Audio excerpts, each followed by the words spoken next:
आप देख रहे हैं जी बॉस जी यूट्यूब चैनल और मैं हूं रमेश। और आज हम लोग जानेंगे यहाँ पे क्लास 10th का बायोलॉजी जो चैप्टर 2 से होगा, जिस चैप्टर का नाम है श्वसन यानी रेस्पिरेशन। इसका अति लघुत्तरीय प्रश्न उत्तर को जानेंगे, क्योंकि कहा गया है कि समय न लगाओ तय करने में कि आपको क्या करना है। समय न लगाओ तय करने में आपको क्या करना है, वरना समय तय कर देगा आपको क्या करना है। तो चलिए हम लोग यहाँ पे प्रश्न 1 को देखेंगे और एग्जाम नज़दीक आ गया है, इसलिए इस वीडियो को अच्छा से देखें और समझें। यहाँ पे प्रश्न 1 में हमारा है कि ऑक्सीजन की अनुपस्थिति में ग्लूकोज के ऑक्सीकरण को क्या कहते हैं। यानी ऑक्सीजन की उपस्थिति में ऑक्सीजन की अनुपस्थिति में ग्लूकोज के ऑक्सीकरण क्या कहलाता है। तो वह ऑक्सीजन की अनुपस्थिति में ग्लूकोज के ऑक्सीकरण को अनाक्सी श्वसन कहते हैं। यानी यहाँ पे ऑक्सीजन की अनुपस्थिति में ग्लूकोज के ऑक्सीकरण को क्या कहते हैं, अनाक्सी श्वसन कहते हैं। नेक्स्ट हम लोग जानेंगे यहाँ पे प्रश्न 2 में है कि ऑक्सीजन की उपस्थिति में ग्लूकोज के ऑक्सीकरण को क्या कहते हैं। यानी ग्लूकोज के ऑक्सीकरण को क्या कहते हैं, तो ऑक्सी श्वसन कहते हैं। क्या कहते हैं, ऑक्सी श्वसन कहते हैं।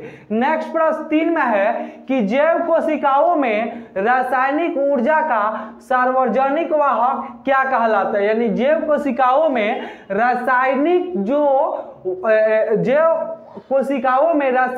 ऊर्जा का सार्वजनिक वाहक क्या कहलाता है। तो जैव कोशिकाओं में रासायनिक ऊर्जा का सार्वजनिक वाहक एटीपी कहलाता है। क्या कहलाता है, एटीपी कहलाता है। नेक्स्ट प्रश्न यहाँ पे हम लोग जानेंगे कि कोशिकीय ईंधन किसे कहते हैं। जो कोशिकीय ईंधन है वो किसे कहते हैं।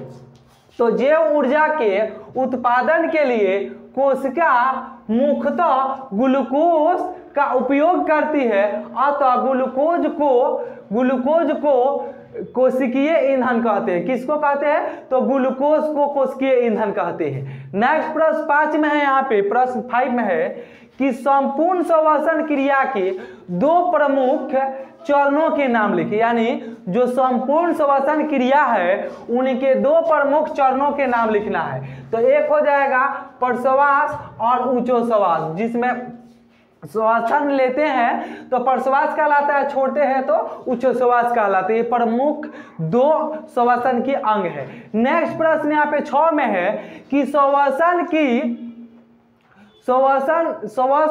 जीवों के लिए क्यों जरूरी है। यानी श्वसन जीवों के लिए क्यों आवश्यक है। तो यहाँ पे हो जाएगा ऊर्जा उत्पादन के लिए श्वसन जरूरी है। यानी जीवों के लिए श्वसन ऊर्जा उत्पादन के लिए जरूरी है। नेक्स्ट प्रश्न हमारा यहाँ पे हो जाएगा 7 में कि श्वसन की प्रक्रिया में उपोत्पाद के रूप में क्या मुक्त होता है। यानी श्वसन की प्रक्रिया में उत्पाद के रूप में क्या मुक्त होता है। तो उत्पाद के रूप में कार्बन डाइऑक्साइड मुक्त होता है। यानी श्वसन की प्रक्रिया में उत्पाद के रूप में क्या होता है, कार्बन डाइऑक्साइड होता है। तो कार्बन डाइऑक्साइड किससे होता है, तो जो जंतु होते हैं और श्वसन करते हैं तो वहां पे वो कार्बन डाइऑक्साइड को मुक्त करते हैं। और पेड़ पौधे जो होते हैं वह श्वसन प्रक्रिया के द्वारा ऑक्सीजन को मुक्त करते हैं। याद रखिएगा, ऑक्सीजन जो होता है वो पेड़ पौधे करते हैं मुक्त, और जो मनुष्य होते हैं कार्बन डाइऑक्साइड को मुक्त करते हैं। नेक्स्ट प्रश्न यहाँ पे जानेंगे हम लोग 8 में कि श्वसन को 2 चरणों में किस आधार पर बांटा गया है। जो श्वसन है उसको 2 चरणों में किस आधार पर बांटा गया है। तो श्वसन को 2 चरणों में अवयवी श्वसन के और अवयवी श्वसन के आधार पर बांटा गया है। यानी अवयवी और अवयवी के आधार पर श्वसन को 2 चरणों में बांटा गया है। नेक्स्ट प्रश्न 9 में है कि अवयवी श्वसन किसे कहते हैं। यानी अवयवी श्वसन है वह किसे कहते हैं। तो यह श्वसन प्रक्रिया ऑक्सीजन की अनुपस्थिति में होती है। जीवाणु और ईस्ट इस क्रिया में श्वसन करते हैं। इस प्रक्रिया में इथाइल एल्कोहल CO2 तथा ऊर्जा उत्पादन होती है। याद रखिएगा, अब यही जो श्वसन है वह किसे कहते हैं, तो अवयवी श्वसन प्रक्रिया ऑक्सीजन की अनुपस्थिति में होती है, यानी ऑक्सीजन की अनुपस्थिति में होता है, जिसके कारण क्या कहते हैं, इसको अवयवी कहते हैं। और यह ईस्ट और जीवाणु में होते हैं, ईथर और एल्कोहल CO2 तथा ऊर्जा मुक्त करती है।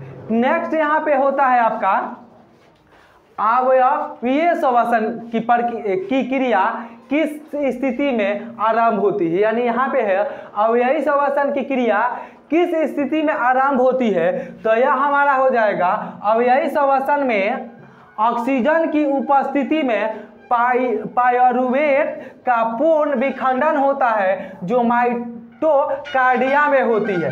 यानी यहाँ पे अवयवी श्वसन किसके होता है उपस्थिति में, तो ऑक्सीजन की उपस्थिति में होता है। यहाँ पे अवयवी अवयवी में यही अंतर होता है कि एक ऑक्सीजन की अनुपस्थिति में होता है और दूसरा ऑक्सीजन के उपस्थिति में होता है। तो चलिए हम लोग नेक्स्ट क्वेश्चन को देखेंगे नेक्स्ट वीडियो में। तब तक के लिए धन्यवाद, थैंक्स, जय हिंद।